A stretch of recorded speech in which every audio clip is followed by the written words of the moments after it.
कोल्हापूर जिल्हाधिकारी कार्यालय आरडीएक्स बॉम्बने उडवून देण्याच्या धमकीच्या ईमेलमुळे शहरात एकच खळबळ उडाली।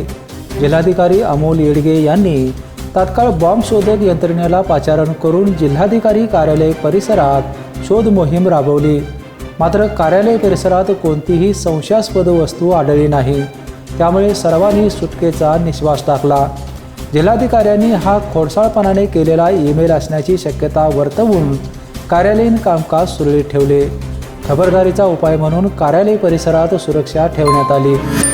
कोल्हापूर जिल्हाधिकारी कार्यालयामध्ये लावलेले 5 आरडीएक्स बॉम्ब्स लवकरच फुटणार आहेत। दुपारी 2 वाजेपर्यंत जिल्हाधिकारी कर्मचाऱ्यांनी नागरिकांना सुरक्षित स्थळी हलवण्यात यावे असा एक मेल कलेक्टर कोल्हापूर आपल्या मेल आय डीवरती 11:36 प्राप्त झालेला होता। असा मेल आल्यानंतर जी काय आपली रेग्युलर SOP आहे त्यानुसार BDDSचं आपलं पथक, SIDचं पथक, पोलीस विभाग यांनी तात्काळ आपल्या SOP नुसार जिल्हाधिकारी कार्यालयामध्ये जिथे अभ्यागत आहेत आपले किंवा सर्व कक्ष आहेत त्या ठिकाणी तपासणी केलेली आहे।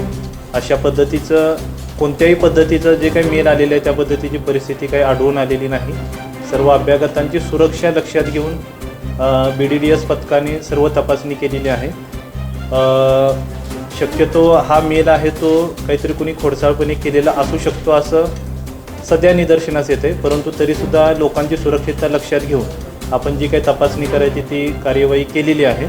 तर या मेलबाबत पोलीस विभागाकडून तपासणी करून यामध्ये जर कोणी खोडसाळपणाने असं जर केलं असेल तर जी काही कायदेशीर कारवाई असेल ती पुढे कायदेशीर कारवाई केली जाईल। आज कोल्हापूर जिल्हाधिकारी कार्यालय आरडीएक्सने उडवण्याची धमकी देण्यात आली होती।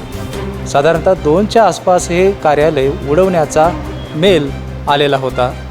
जिल्हाधिकारी यांनी तात्काळ या घटनेची दखल घेऊन परिसरामध्ये बंदोबस्त वाढवून बॉम्ब शोध पथक या ठिकाणी पाचारण करण्यात आलं होतं। मात्र अद्याप तरी अशा पद्धतीचा कोणतंही आरडीएक्स वगैरे किंवा कोणतंही बॉम्ब सदृश या ठिकाणी कोणतीही वस्तू सापडलेली नाही, त्यामुळे कोल्हापूरकरांनी सुटकेचा निश्वास टाकला आहे। BPNसाठी कोल्हापूरहून विजय यशपुत्र।